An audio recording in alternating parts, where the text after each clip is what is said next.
13 জেলায় শেষ অ্যাডজুডিকেশনের কাজ, বিচারাধীন সব নামের নিষ্পত্তি জুডিশিয়াল অফিসারদের। 10 জেলায় এখনো কিছুটা বাকি অ্যাডজুডিকেশনের কাজ। অ্যাডজুডিকেশনে 60,06,675 নাম, 59,84,512 অভিযোগের নিষ্পত্তি। আমাদের সঙ্গে রয়েছেন প্রতিনিধি সোমরাজ। সোমরাজ, এই নিষ্পত্তির পর বৈধ ভোটার কতজন এবং কতজনের নাম বাদ গেল এবং নামবাদের পরিসংখ্যানটা জেলায় জেলায় কি রকম?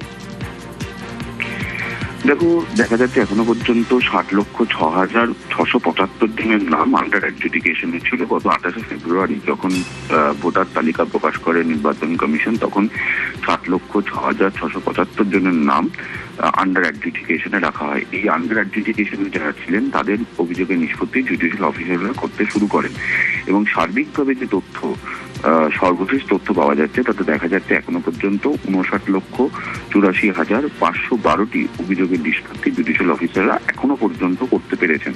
এবং সেখানেই দেখা যাচ্ছে যে অবৈধ ভোটার হিসেবে জুডিশিয়াল অফিসাররা চিহ্নিত করলেন 27,16,393 জনকে এবং বৈধ ভোটার হিসেবে চিহ্নিত করলেন 32,68,119 জনকে। সব থেকে যেটা গুরুত্বপূর্ণ সেটা হচ্ছে সংখ্যার দিক থেকে যদি বলা হয় তাহলে দেখা যাচ্ছে মুর্শিদাবাদ জেলায় সব থেকে বেশি ভোটারের নাম বাদ পড়েছে মুর্শিদাবাদ জেলাতে।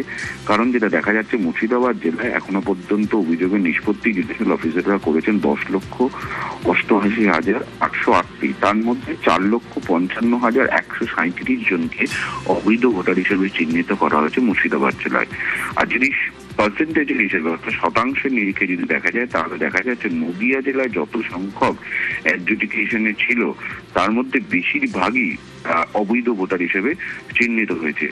নদিয়া জেলার যদি পরিসংখ্যানের দিকে লক্ষ্য রাখা হয় তাহলে দেখা যাচ্ছে নদিয়া জেলা অ্যাডজুডিকেশনের সংখ্যা, অর্থাৎ অ্যাডজুডিকেশনের সংখ্যা ছিল 2,67,940, যার মধ্যে দেখা যাচ্ছে 2,08,626 জনকে অবৈধ ভোটার হিসেবে চিহ্নিত করেছেন জুডিশিয়াল অফিসাররা। অর্থাৎ মুর্শিদাবাদের সংখ্যার নিরিখে সব থেকে বেশি, নদিয়াতে শতাংশের নিরিখে সব থেকে বেশি ভোটারের নাম বাদ পড়েছে। অর্থাৎ এদের কাছে ট্রাইব্যুনালে যাওয়ার সুযোগ থাকছে। বেশ, সঙ্গে থাকো সোমরাজ।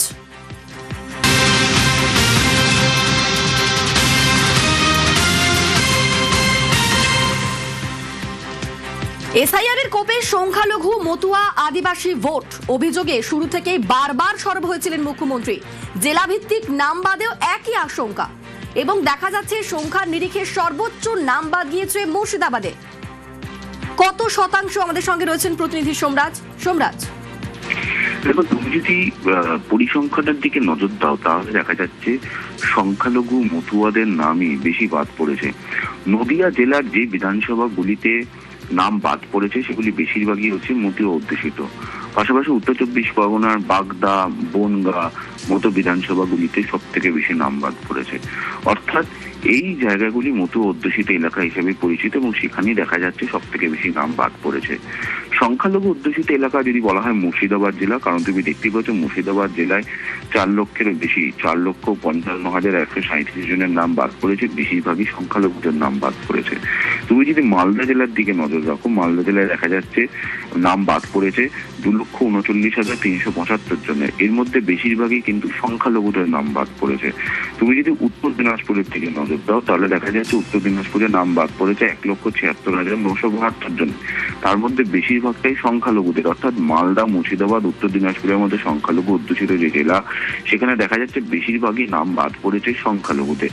অন্যদিকে তুমি যদি ঝাড়গ্রাম জেলার দিকে নজর দাও বা পশ্চিম মেদিনীপুর জেলার দিকে নজর দাও, যে নাম বাদ পড়েছে তার বেশিরভাগ নামই দেখা যাচ্ছে আদিবাসী অধ্যুষিত এলাকা থেকেই নাম বাদ পড়েছে।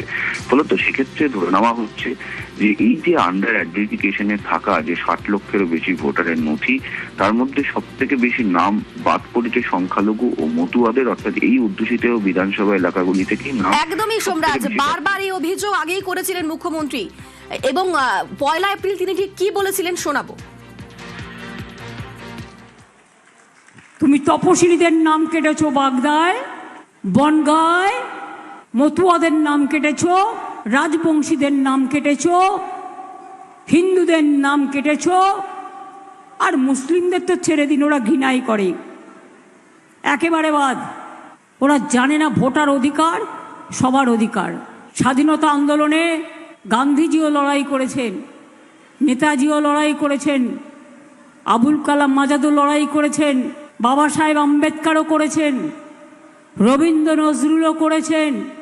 বিরসা মুন্ডাদের ত্যাগ, রঘুনাথ মুর্মুর ত্যাগ, সমস্ত ধর্মের সমস্ত মানুষের সেই সংগ্রাম আজকে তোমরা ভুলে গেছো?